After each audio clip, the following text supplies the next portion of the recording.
You are listening to the Leadership Vision Podcast, our show helping you build positive team culture. Our consulting firm has been doing this work for the past 25 years so that leaders are mentally engaged and emotionally healthy. To learn more about what we do, you can click the link in the show notes or visit us on the web at leadershipvisionconsulting.com. Hello, everyone. My name is Nathan Freeberg, and today on the show, we are continuing a conversation that Brian and Linda recently had with a group of executives, one that centers on a leadership reality that many teams are facing right now. Now, in times of disruption and uncertainty, leaders often feel pressure to wait for clarity, certainty, or confidence before acting.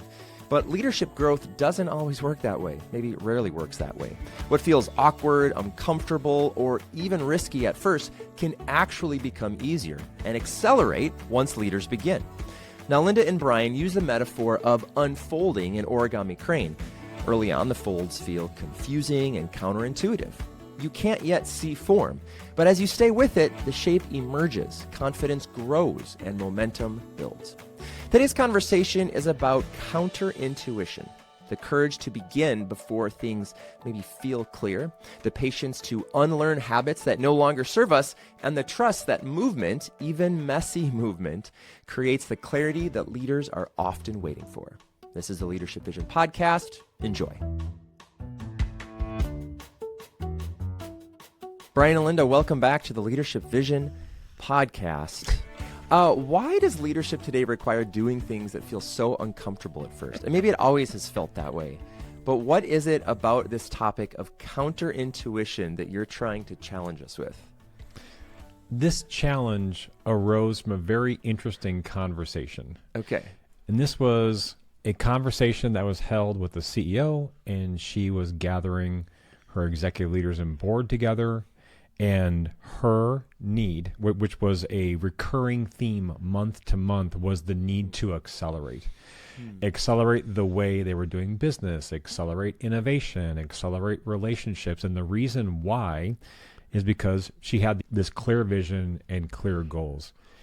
As we began to talk, it became very clear to Linda and I that many executives that we talked to, they have this same concern. How do we accelerate learning about each other, accelerate how we navigate change, and accelerate, you just fill in the blank.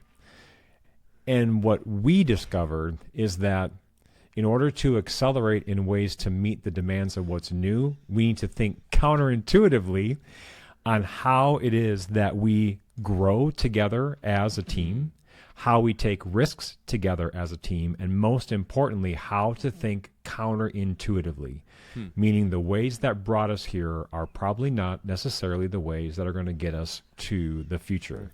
So to accelerate, how is it that we use counterintuition to get us to that next place? So here's a good example. Please. I remember when I'm not a fast runner, but I like to jog. I was this average jogger that just wanted to run a little bit faster. You could say I wanted to accelerate. So I one day asked Brian, because he's a great runner and has run for decades. Brian, how would I go faster? And his answer was, don't spend so much time in one place. Genius. Great. Gold. Or That's he gold. would just say, well, run faster. Yeah. And the intuitive response is, we'll just go faster. Right. And I thought, no, listen, I'm asking about mechanics, and I'm asking about details, and I'm asking about pacing. What to wear. So there were, well, I didn't ask what to wear, but in those places, the intuitive response to acceleration is to just do more of the same thing. How do you accelerate a car? You step on the gas, you pedal faster, you do all the things that create the kind of acceleration that you want. But with change and challenges that are being faced in the workplace right now, it is not just doing more of the same thing. We all know that that is the definition of insanity.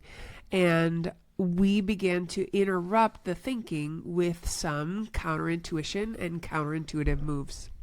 So, Linda, if we think about this counterintuition idea and your desire to become a faster runner, I myself had that desire, and there's things that I realized that I was doing wrong. And so I had to almost unlearn how to do that.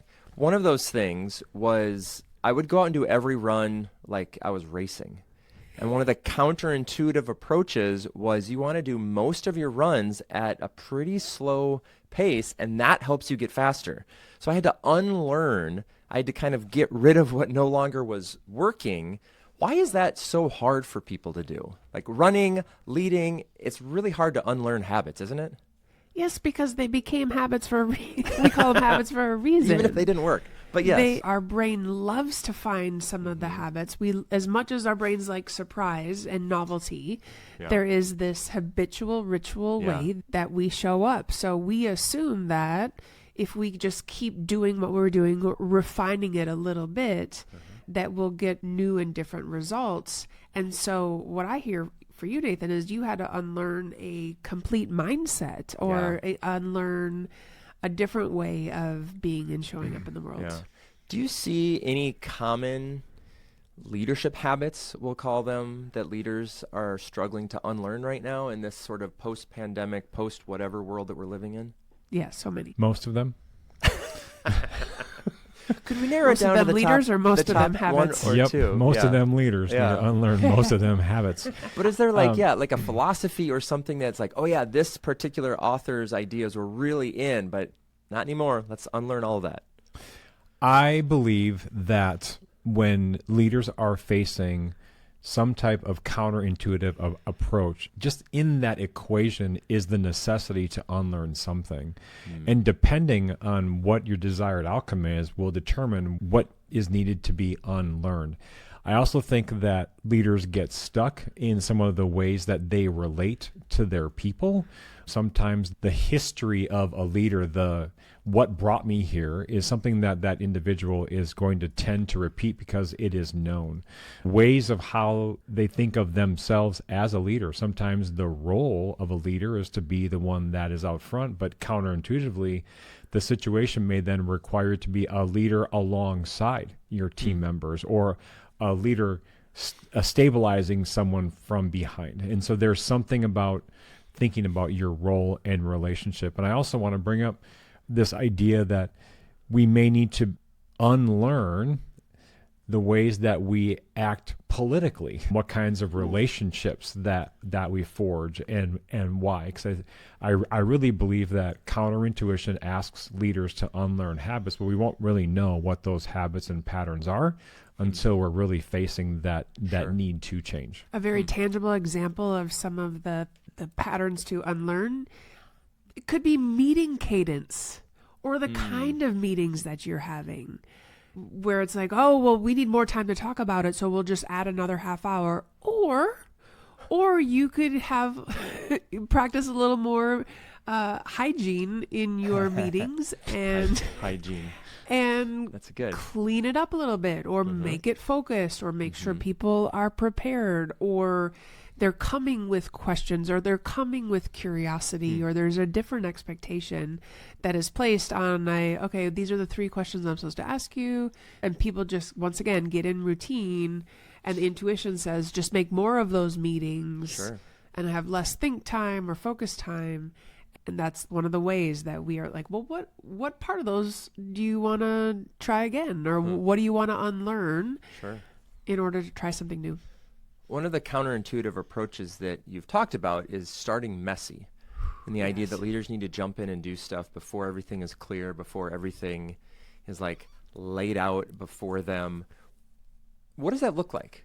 We're not talking about like some cowboy just jumping in and going crazy with stuff. Like, what does that actually look like without tanking things? Oh my gosh. What does that mean? Oh my gosh. What it doesn't mean is you dump everything out from the cupboards and then just live in a mess. Actually, I was actually thinking that. I was actually thinking about, this is not to go, like when I first met you. Dumping your purse out? Oh, I dump out my purse. Yeah. To order everything. Yep. Because my approach to cleaning out your purse is just take out what's not necessary. And then your approach to cleaning your purse is to dump it all out on the bed. Okay, but what does it mean organizationally? Starting messy means oftentimes the first few steps may feel slippery. The first few attempts may not work the way you want. When you're trying to maybe take something apart, you put it back together, there are more pieces there than you thought. There's something about the process that feels messy, meaning it's not familiar. It's not known. It is a new type of practice.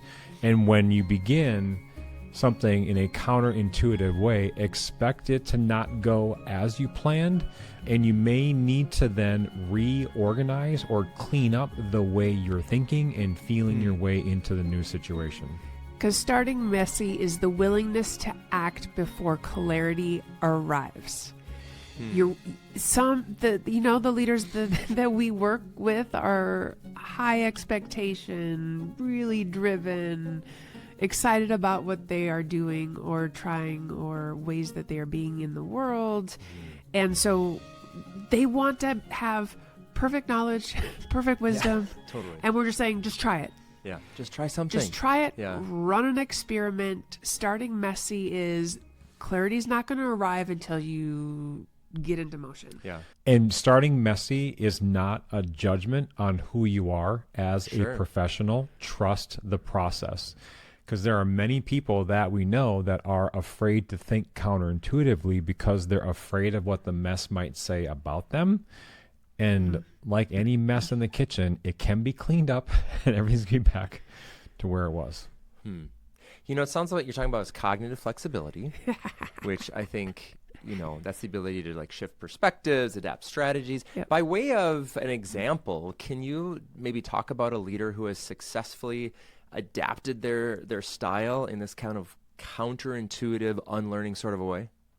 I'm working with an executive, and this individual is really demonstrating cognitive flexibility, which starts with a new way of thinking or simply being in conversations that are unlike the conversations you normally have. And there's a practice to cognitive flexibility at the beginning of understanding how plastic your mind and your imaginations and your emotions are before you begin to apply what you're learning through that practice. I believe that some people try to think new ways while they're in the midst of the way, and cognitive flexibility is an invitation to begin to think beyond what you normally do, think more creatively than you normally do before you get in the situation, because it's in this ability to have a conversation and dialogue with someone where you realize how you can actually be more flexible in the way that you think and problem solve and communicate than you actually imagine. We are more adaptable than we believe we are, and cognitive flexibility is a way of thinking of how you navigate counterintuition.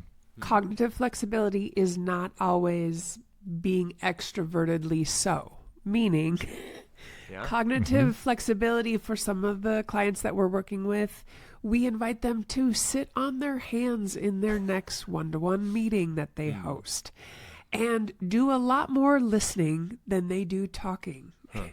And the whole sitting on your hands piece is a reminder to them to really begin to listen to what is being said, listen to what's not being said, not trying to problem solve and fix everyone's issue, but creating the kind of space that perhaps one of their team members needs to even find their own answers inside them. Yeah. It takes some of the pressure off the leader. It takes some of the pressure off of the trying to be so cognitively flexible for someone else that they lose the cognitive flexibility of learning the new habits so that they can lead in new ways. And oftentimes it isn't as difficult as one would imagine, because just the term cognitive flexibility could make some people shudder about how they may have to rethink everything.